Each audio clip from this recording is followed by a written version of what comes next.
So ayun guys, nagtatanong kung bakit ako nagbablog.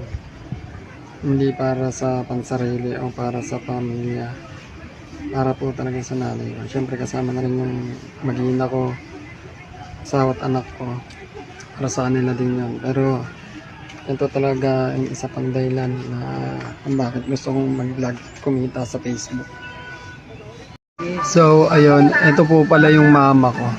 Tapos normal lang siyang tignan sa harap. Pero pag sa likod, yung ko lang konti. Ayan. Ayan po. So yun, pasintabi sa mga kumakain. Kasi sorry po talaga. Sa ting nakikita ko talaga yung bukol talaga ng nanay ko sa ulo.